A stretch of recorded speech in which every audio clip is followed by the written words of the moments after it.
La performance et le potentiel, la recherche montre très clairement qu'ils ne sont qu'en partie liés. Il y a des gens qui performent très bien dans certains domaines spécifiques, mais qui, dès qu'on les sort de ce domaine, n'arrivent pas à évoluer correctement.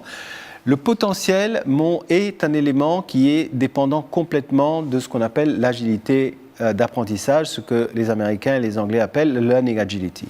Il y a beaucoup de recherches dessus, vous pouvez taper sur Internet, retrouver sans problème. Et on peut l'illustrer à travers cette petite équation qui est, pour que quelqu'un performe, il faut qu'il y ait des matériaux de base, comme j'appelle. C'est quoi le matériau de base? Eh bien, c'est le quotient intellectuel et le quotient émotionnel. Ensuite, il faut que cette personne ait été confrontée à des expériences que je dis pertinentes de développement. Mais ces deux choses de base ne suffisent pas.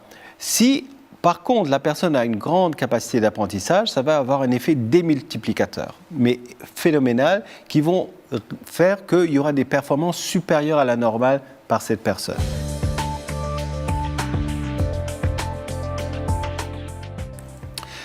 Ensuite, je vais passer plutôt maintenant au potentiel. Donc, le potentiel, c'est quoi? J'ai une petite définition là, mais toutes les définitions qu'on trouve, que ce soit à Harvard ou de Lominger, vont tourner autour de ça.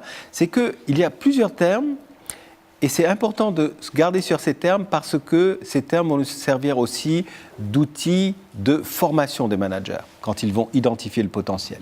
C'est la capacité et la volonté de s'adapter à de nouveaux environnements et d'acquérir des compétences. Donc il y a plusieurs mots ici, c'est que la personne doit vouloir. Il y a des personnes qui disent, ben oui, la pauvre personne n'a pas eu l'occasion de montrer. Mais est-ce que la personne a un jour levé la main pour dire, je veux faire ce projet, je veux... Et ça montre déjà un problème peut-être de capacité, ou de volonté, pardon. Et ensuite, il y a la capacité, on l'a mis, est-ce qu'elle a pu s'adapter, que ce soit technique, que ce soit des personnes, que ce soit des délais. Et ensuite, est-ce que la personne a pu retrouver et chercher des compétences qu'elle va adapter après, appliquer à d'autres environnements. Et ceci, c'est un modèle de Lominger qui a développé un outil ici qui s'appelle en fait Choices, mais ça, c'est pas tellement pertinent. Mais ce qui est intéressant avec ce modèle, c'est qu'il identifie le potentiel sur 4 grands vecteurs. Le vecteur agilité avec les personnes, comment on interagit avec les personnes.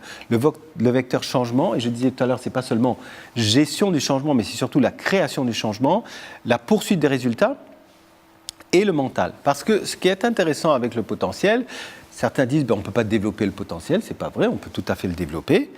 Et il y a des personnes qui sont très bons sur 1, 2 ou 3 facteurs, mais qui manquent un volet parce qu'il n'a pas été développé.